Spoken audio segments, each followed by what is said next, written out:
Você não precisa de terapia para começar a mudar.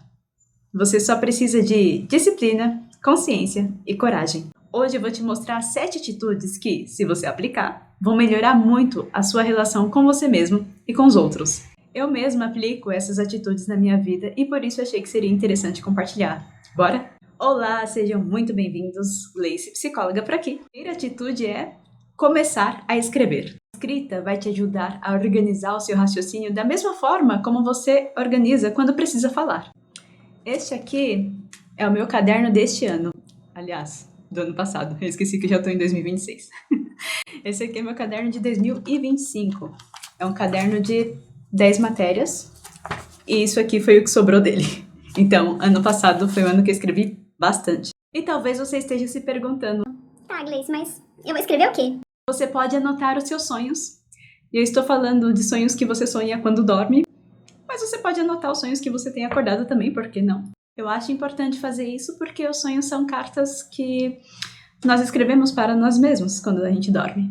E muitas vezes o sonho ensina muito sobre nós, sobre nosso comportamento, sobre coisas que a gente não consegue observar com a luz da consciência, né? Então, o sonho traz essa outra perspectiva, assim, essa outra análise mais simbólica de nós mesmos. Você também pode anotar reflexões que surgem através de livros que você lê. Ah, Gleice, mas eu não tenho o hábito da leitura. Até o final desse vídeo eu vou te convencer a ler. Fica tranquilo. Mas não é para fazer raciocínio de preguiçoso, não. Pegar só uma frase do livro e anotar lá no caderno e achar que tá fazendo uma coisa. Não, você vai anotar a frase lá, entre aspas, bonitinho. E você vai escrever embaixo o que essa frase causou em você, o que insights você teve a partir dessa frase que você leu, enfim, né, como que esse livro está dialogando com você. Você pode anotar principalmente, isso é uma coisa muito importante, as reflexões que você faz sozinho, né? Eu falei agora do livro, as reflexões que você faz por sua conta também é importante. Alguns vídeos que eu gravei aqui para o YouTube surgiram através de reflexões que eu fiz escrevendo. É importante que você coloque suas reflexões em algum lugar. Uma outra coisa que eu considero muito importante que você escreva é sobre seus incômodos em relação a outras pessoas. Isso é genial, porque você começa a descobrir que o problema não são os outros exatamente, mas sim a forma como você lida com aquilo que vem do outro. Você pode se perguntar: por que o comportamento de fulano de tal me incomoda tanto? E ao fazer esse movimento, você tira a responsabilidade da outra pessoa e traz para você: peraí, por que eu me incomodo com a atitude dessa pessoa? Isso, principalmente isso, é um objeto de autoconhecimento muito importante. Entender o que move a nossa relação com o outro, né? Que botão que o outro aperta lá na gente que faz a gente reagir como a gente reage. Esse exercício faz a gente descobrir muito sobre nós mesmos. E uma última coisa que você pode escrever, um último tópico, né, que você pode levar para o seu caderno, não menos importante, aliás, eu diria que é um dos mais importantes, é você escrever sobre as suas angústias, sobre as suas tristezas, sobre aquele sentimento aleatório que você tem, aquele incômodo que você, de repente, está sentindo, mas não sabe como nomear, né? Então, deixa que a escrita faça isso por você. Escrever é como tirar o caos de dentro de você e passar para o papel. E antes de encerrar essa etapa, tem uma coisa que eu queria destacar, assim, que eu gosto muito, que é você poder comparar a sua versão do ano anterior com a versão atual.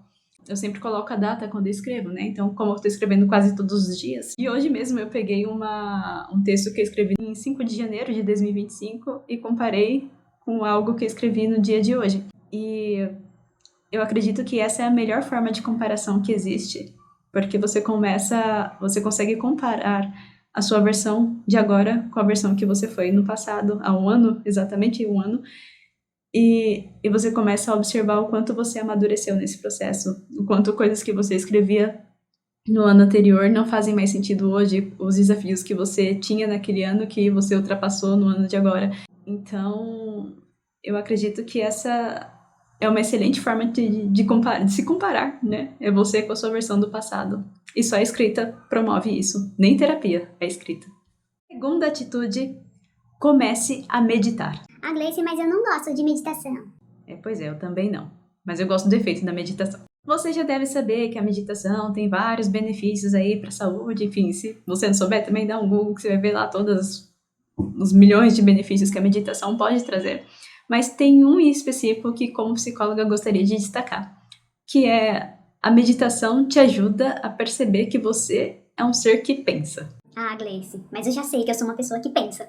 Então, não sabe. O ser humano tem, em média, 60 mil pensamentos por dia. Mas eu tenho certeza que você não se lembra dos pensamentos que você teve no dia de ontem. Você não estava consciente de que você estava pensando. O que significa que não foi você que escolheu esses pensamentos. Eu pretendo fazer um vídeo só sobre isso, porque eu acho esse tópico assim muito importante. Porque veja, se você não percebe que você está pensando e você não está escolhendo, ou seja, se você não está filtrando esses pensamentos, você não tem nem consciência do tipo de realidade que você está criando dentro da sua própria cabeça. E, consequentemente, na sua vida prática. E não, eu não estou falando de coisa mística, não estou falando de lei da atração, embora eu acredite. Estou falando de coisa muito mais simples, muito mais palpável do que parece.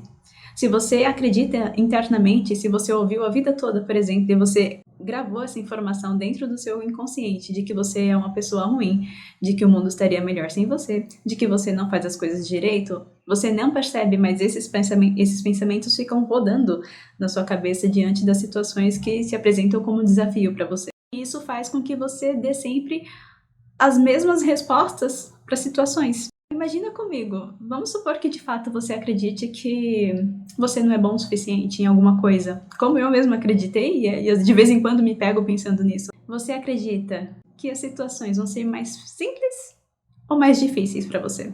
Provavelmente serão mais difíceis. E assim funciona também se você acredita que o ser humano é ruim, que as pessoas são cruéis, que todo mundo é egoísta, que ninguém pensa em ninguém. Você acha que você vai ter mais facilidade para construir relações saudáveis ou vai ter mais dificuldade? Você acha que você vai conseguir confiar mais nas pessoas ou isso vai demorar mais para acontecer, né? Você vai ter uma dificuldade maior para confiar nos outros. Percebe como é o seu pensamento que está criando as dificuldades da sua realidade? Então, a meditação te ajuda a perceber que é você que pensa e que você pode sim escolher pensamentos melhores. E, por consequência, melhorar a sua vida. E claro, né, gente? Tô falando de meditação, assim, 10 minutos por dia, 15 minutos, máximo. Não é pra virar um monge tibetano, não. Atitude, comece a cuidar do seu sono. É importante que você durma pelo menos 6 horas por noite. Claro, eu entendo que existem sim exceções, tem gente que consegue ficar muito bem dormindo menos tempo do que isso, mas são exceções. E é importante, claro, a gente considerar também que cada pessoa tem uma rotina. Tem gente que trabalha à noite, por exemplo. Tem gente que, assim como eu, mora numa região mais periférica. E aqui, a galera não tem muito senso, assim, de... Eles são meio inimigos do fim, como as pessoas dizem. Não tem hora pra colocar música, festa vai até 3, 4 horas da manhã. Final de semana pode esquecer, senão vai dormir antes das 2. Então, assim, o meu sono, aqui onde eu moro, eu não tenho como ter uma rotina de sono regular. Então, se você tem situações parecidas com essa, se você tem um horário de trabalho que é noturno, ou se você tem filhos pequenos, enfim, tenta criar em algum lugar da sua rotina, em algum momento do seu dia, um tempo em que você consiga colocar o seu sono em dia, para que isso não te prejudique. E aqui você já sabe, mas sempre bom, né? Sempre bom reforçar. Não utilize telas, né? Não utilize o auxílio das telas para conseguir pegar no sono. Ah, Gleice, mas eu sou uma pessoa ansiosa, eu só consigo dormir com estímulo na minha frente ali, e por isso que eu consumo conteúdo de rede social ou até séries para conseguir pegar no sono. Bom, se este é seu caso, e é o caso de muitas pessoas, inclusive alguns pacientes meus também passaram por isso, eu recomendo que você substitua as telas por uma coisa chamada livro. Inclusive, recomendo muito qualquer livro do Rubem Alves para esse período da noite, assim. Eu gosto muito do Rubem Alves como autor. Eu tô com os livros aqui na mesa, porque eu uso como apoio pra gravar os vídeos, eu não comprei meu tripé. Vou deixar, inclusive, na descrição, alguns livros do Rubem Alves que eu recomendo. E por que eu tô recomendando o livro, né? As séries são pensadas para prender a sua atenção. A tendência é que você queira consumir cada vez mais um episódio, você fica muito preso naquela trama que tá acontecendo ali, você quer saber o que vai acontecer com o personagem. Então, dificilmente você vai sentir sono, a não ser que você esteja muito cansado, né? Ou que você assista tanto que fique cansado, que geralmente é o que as pessoas ansiosas costumam fazer. E até as redes sociais, todo mundo já sabe que libera dopamina, fica rodando aquele negócio, né? Então, assim, também é um outro instrumento pensado para te prender dentro da plataforma. Por que eu estou recomendando um livro? A leitura, o livro, né? Ele tem uma dose de distração que é o suficiente para te tirar da sua cabeça ansiosa, sem prejudicar o teu sono. E de quebra, você adquire o hábito da leitura e pode aprender coisas novas. Eu falei que eu ia te convencer a ler nesse vídeo ainda. Atitude: diminua o uso das redes sociais. A menos que você trabalhe com as redes sociais, você não tem nada de muito útil para fazer lá. E caso você já esteja muito viciado no acesso às redes sociais e não consiga ficar sem de jeito nenhum, eu recomendo que você passe a acessá-las somente através do notebook ou do seu computador. Eu quis parar de usar Instagram e eu já tô há, acho que uns 3 anos sem Instagram. E eu fiz esse movimento, né? Agora eu tô voltando, né? Porque vida de psicóloga a gente tem que divulgar nosso trabalho. Mas eu fiquei 3 anos sem Instagram. E eu usei essa estratégia. Eu apaguei o aplicativo do meu celular e comecei a usar somente pelo notebook. E eu juro pra vocês, não durou uma semana e eu perdi completamente o interesse pelas redes sociais. E quando eu falo pra acessar pelo computador, pelo notebook, né, é diferente de acessar pela web, né? Porque tem gente que fala, não, é só acessar pela web, a pessoa faz o quê? Exclui o aplicativo e usa o mesmo celular para ficar entrando no aplicativo pela web. Não, né? Não adianta nada. Eu vou fazer um outro vídeo sobre isso também. Mas eu coloquei a diminuição das redes sociais como um critério por 2 motivos. Bom, primeiro, é claro, que você pode usar esse tempo de uma forma mais interessante, mesmo que você não faça nada. Esse ócio é mais interessante do que você ficar ali rodando aquele negócio infinito. E o segundo motivo é pela questão de comparação. Vamos combinar que a gente sabe que, via de regra, a gente não pode se comparar, não devemos nos comparar com as pessoas, né? Até no início do vídeo eu falei que a melhor comparação que a gente pode fazer é com a versão atual com a nossa versão antiga. Mas a gente não consegue evitar isso quando esse estímulo acontece toda hora. A gente sabe que a gente não deve se comparar, mas a comparação é inevitável. Então, eu penso que é mais fácil evitar do que resistir. Você ficar ali acessando as redes sociais faz com que você tenha que ficar internamente se lembrando de que você não deve se comparar, de que isso vai fazer mal. É mais fácil evitar.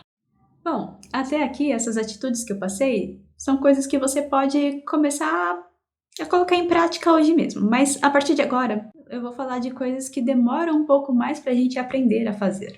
E, sinceramente, todas elas eu tô aprendendo até hoje. Vamos lá? Quinta atitude: evite culpar os seus pais pela vida que você tem. Ai, essa é difícil. Quanto mais resistência você tem para compreender os seus pais, mais dificuldade você tem para reconhecer as suas potências. E veja, quando eu coloco a culpa de algo que acontece na minha vida em outra pessoa, eu automaticamente me torno vítima daquela pessoa.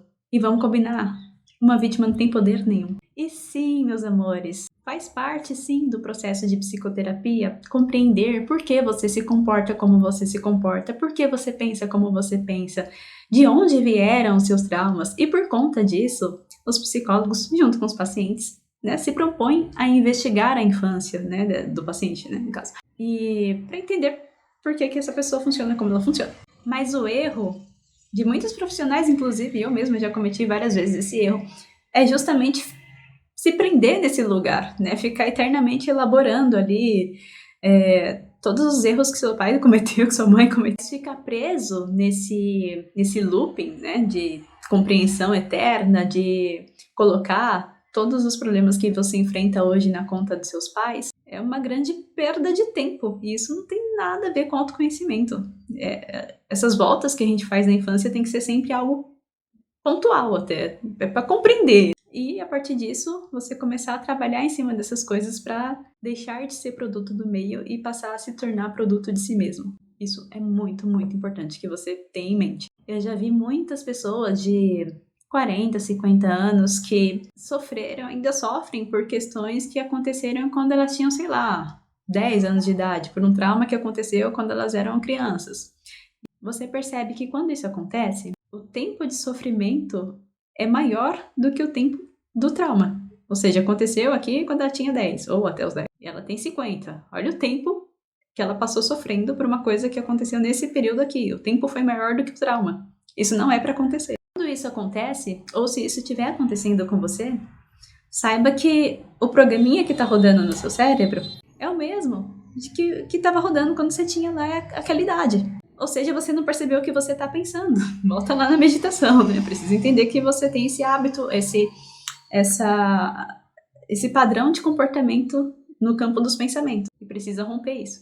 E dá para romper isso, que é a parte mais interessante. E não me entendam mal. Meu convite aqui não é você ignorar os erros que seus pais ou criadores cometeram. A ideia é você perceber, olha só, que eles são humanos. E compreender que eles fizeram o que estava ao alcance deles, ainda que tenha sido muito ruim. Eu reconheço de verdade que esse é um exercício bem difícil de fazer, até porque eu mesma fiz e faço.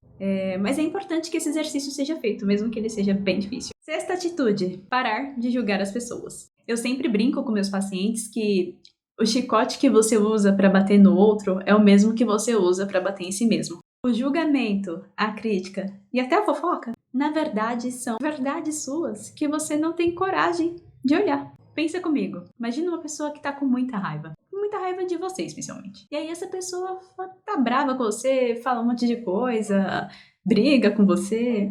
E aí eu te pergunto, a raiva está dentro de quem? É simples, a raiva está dentro da pessoa que sente a raiva. A raiva não está em você que é alvo dessa pessoa.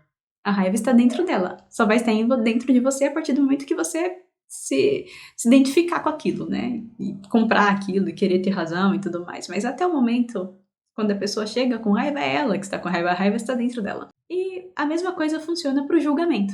Quando alguém julga você, o julgamento está dentro da pessoa. E não precisa estar dentro de você se você não comprá-lo. E é justamente por isso que eu te convido a trabalhar nesse aspecto de não ser você a pessoa que julga. Ou seja, o meu convite é para que você tire de dentro de você o julgamento. Pensar dessa forma me ajudou e tem me ajudado muito a diminuir o julgamento que eu tenho sobre mim. Especialmente tem me ajudado a trabalhar a minha própria timidez. Eu não sei quem está acompanhando o canal há mais tempo, mas eu fiz, se eu não me engano, o segundo vídeo do canal eu falo que eu sou uma pessoa tímida. E que eu tenho trabalhado sobre isso. E, de verdade, diminuir o julgamento, buscar trabalhar dentro de mim, assim, uma intenção de não julgar as pessoas, é bem difícil. Mas é uma coisa que me ajudou muito e tem me ajudado a combater isso. A verdade é que quanto mais você julga as pessoas, maior a sua dificuldade de arriscar, por exemplo. Porque você percebe que se você tem a capacidade de falar coisas cruéis, ou até mesmo, principalmente, de pensar coisas cruéis de outras pessoas, nada impede que as outras pessoas também façam o mesmo com você, que pensem coisas ruins de você ou que comentem coisas ruins sobre você. Então eu deixo o meu convite, né, para que você trabalhe nisso, de evitar julgar as pessoas. Eu acho que isso é um caminho, um dos caminhos, para que a gente se torne um ser humano melhor. Finalmente, a sétima e última atitude, que é ter mais atenção aos conteúdos que você acessa. Que tipo de música você escuta? Como são as letras dessas músicas? Que tipo de coisa você gosta de assistir? Que tipo de locais você frequenta? Que tipo de relações você cultiva? Aqui eu vou um pouco contra a ideia de que são os ambientes que moldam você, ou que o que você acessa pode te elevar ou te fazer mal. Claro, tudo isso é verdade sim, mas eu penso que tem uma coisa que antecede isso. Ou seja, não são as coisas que chegam até nós. Nós vamos até essas coisas, nós escolhemos essas coisas. E a questão é, somos nós que escolhemos essas coisas? Significa que nós nos identificamos com essas coisas. E isso eu tô falando de música, tô falando de gente, tô falando de ambientes, tô falando de filmes, né? Então, quando você escolhe uma coisa é porque você se identifica com ela. Então, essa coisa pode sim te fazer muito mal. Ou essa pessoa, ou esse ambiente, essa música. Mas, antes disso, é você que tá escolhendo acessar isso. Porque você se identifica. Então, a minha pergunta aqui é, com que você tem se identificado? O meu convite é para que você olhe, por exemplo, para sua playlist e se pergunte, que tipo de ser humano escuta isso? A pergunta é muito simples. Com base nas coisas que você acessa, que tipo de pessoa você tem sido? Bom, então era isso que eu gostaria de compartilhar hoje. Eu espero de verdade que esse vídeo tenha sido útil de alguma forma, que você consiga implementar, que você se proponha a implementar essas coisas. Se você chegou até aqui, eu agradeço de verdade. Um forte abraço e um excelente 2026 para todos nós.